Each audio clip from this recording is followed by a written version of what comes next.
قوبات تاڵەبانی جێگری سەرۆکی حکوومەتی هەرێمی کوردستان لە چوارچێوەی بەسەرکردنەوەی پرۆژە خزمەتگوزاریە بە گەڕخراوەکان لە شار و شارەچەکانی هەرێمی کوردستان و بە دوواداچوون بۆ کێشە و داواکاری چین و توێژە جیاوازەکان سەردانی قەزایی چەمچەماڵی کرد و جگالەکردنەوەی چەند پرۆژەیەک لەگەڵ گەنجان و چین و توێژەکانی قەزاکە کۆبەوە. لە دەستپێکی سەردانەکەیدا جێگری سەرۆکی حکوومەتی هەرێمی کوردستان سایلۆی قەزای چەمچەماڵی کردەوە کە 5,000 جوتیاری سنوورەکە دەتوانن سوودمەند بن. لای خۆشیەوە یاسین واحید بەڕێوەبەری سایلۆکە ڕایگەیاند ئەو پرۆژەیە لە توانایدایە 40,000 تۆن گەنم لەخۆ بگرێت و دەبێتە هۆی دابینکردنی هەلی کار بۆ هاوڵاتیانی قەزاکە. پرۆژەی سایلۆی چەمچەماڵ لە دوو بەشی سەرەکی پێک دێت، بەشێکیان بۆ خەزنکردنی دانێوەڵە گەنم، بەشێکیان بۆ هەڵگرتنی خۆراک کە بەسەر هاوڵاتیان دابەش دەکرێت. سایلۆ چەمچەماڵ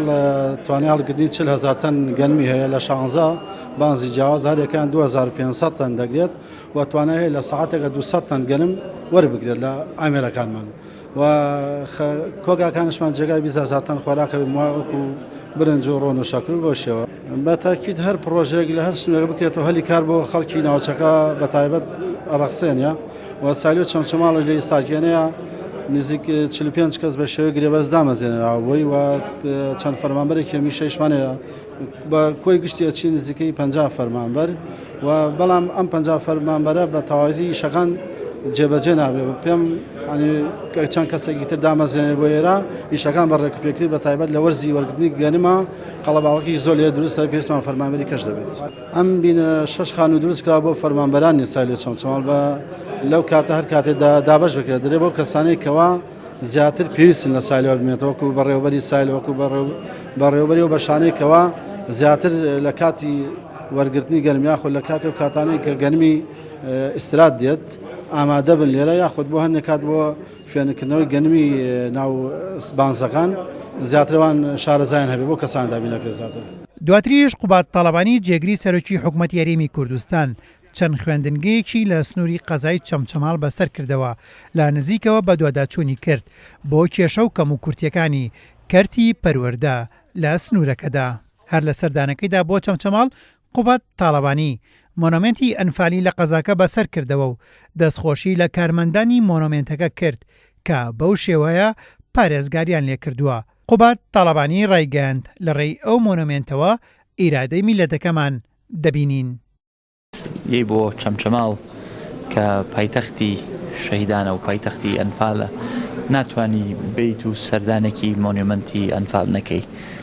کە ییتە ئێرە ئەبینیت دیسانە هێت دێتەوە بیرت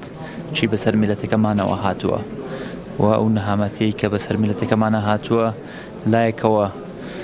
دڵگران تەکا چکەن حکایەتەکانە بیستیتەوە وێنەکانە بینیتەوە بەڵگەکان بە چاوی خۆتان لە مۆنیومنتێکی ئاوها کە زۆر بە جوان و ڕێکوپێکی پارێزراون لایەن تیمی بەڕێوەبەری مۆنیومنتەکە بۆ ئێمە لێرەوە دەستخۆشییان لێ بکەم لەلایەکەوە ئەو تووشی ئەو دڵگرانیە ئەبی بەڵام لە هەمان کاتیشا ئیرادەی میلەتەکەی خۆتە بینی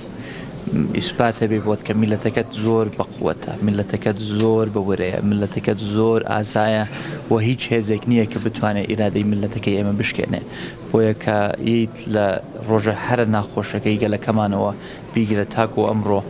ئومێدێکی دەداتێک کە ئایندەت هەمیشە بەرەو گەشیە ڕوات وە من کە ئێمە ئێرە ڕاستە زۆر متەئسرە بم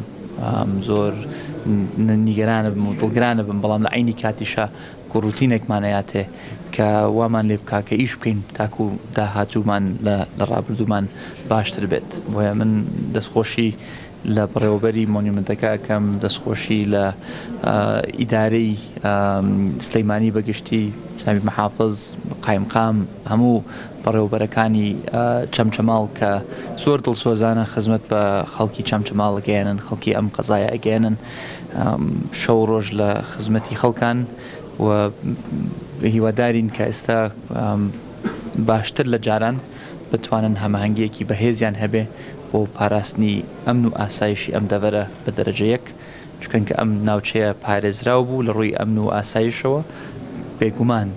ئارامی و خۆشگوزەرانی و گەشە پێدانیش ڕوو لەم ناوچەیەکە. لە وێزگەیەکی تری سەردانەکەیدا بۆ قەزای چەمچەماڵ قوبات تاڵەبانی پرۆژەی گەیاندنی کارەبای بۆ بناری گەل کردەوە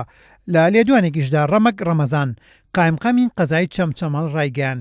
لە مێژووی 24 ساڵی ڕابردوودا بۆ یەکەم جار کارەبا بگەێنرێتە گوندەکانی سنووری بناری گەل. ئەو پرۆژەیەش 24 گوند کارەبای نیشتیمانیان بۆ دابین کراوە. کەمە لە مێژووی ئەو 24 گوندای سنووری تێچەی جەباری قادرکەرەم بناریگەل یەکەمین جارە کارەبایان بۆ ڕادەشێشرێ. ئەوەش بە هەوڵ و هیممەتی برای ئەزیز و خۆشەویستم کاقوبات کە لە ماوەیەک لەوە پێشچوونە خزمەتی بەڵێنی داکوتیەوەی لە دەستم بێ بۆ سنووری قادرکەرەم و تێچەی جەباری و بناریگەل چکە ناوچەیەکن بەڕاستی پراپر لە قوربانین پراپر لە ڕێز و حرمەت و گەورەی و خاوەن شەهید و ئەنفالن. بۆیە بۆ یەکەمین جار تەزووی کارەبا لەم گوندانە دەکرێتەوە. لە کۆتایی سەردانەکەیدا جێگری سەرۆکی حکوومەت یاریمی کوردستان لەگەڵ توێژی گەنجانی ناحیەی شۆڕش و قەزای چەمچەماڵ کۆبوو و لە نزیکەوە گوێی بۆ داخوازی گەنجانی شارەکە گرت و بەڵێنی جێبەجێکردنی داواکاریەکانی پێدان.